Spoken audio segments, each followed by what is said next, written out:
அரிசி வந்து கொடுத்துருக்கேங்க. அதை வந்து ஒரு டப்பாவில் எடுத்து இங்கே ட்ரான்ஸ்ஃபர் பண்ணுறதுக்கு இண்டிவிஜுவலாக அவர் பண்ணுறதுக்கு நம்ம வந்து ட்ரைனிங் வந்து பண்ணியிருக்கோம். இப்போ நம்ம வந்து எந்த இன்ஸ்ட்ரக்ஷனும் கொடுக்காம அவரே எடுத்து இங்கே ஃபில்லப் பண்ணுறாரான்னு பார்ப்போம். ஸ்டார்ட்.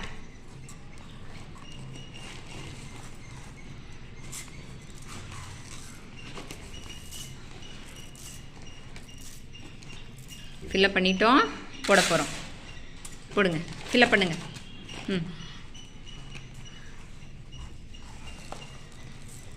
Very good. ஃபுல்லாக ஃபில் பண்ணுங்க.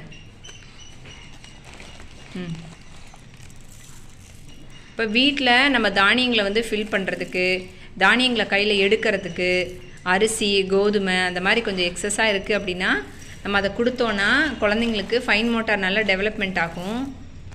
அதே நேரத்தில் ரொம்ப துருதுருன்னு இருக்கக்கூடிய குழந்தைங்க ஒரு இடத்துல உட்காந்து ட்ரைனிங்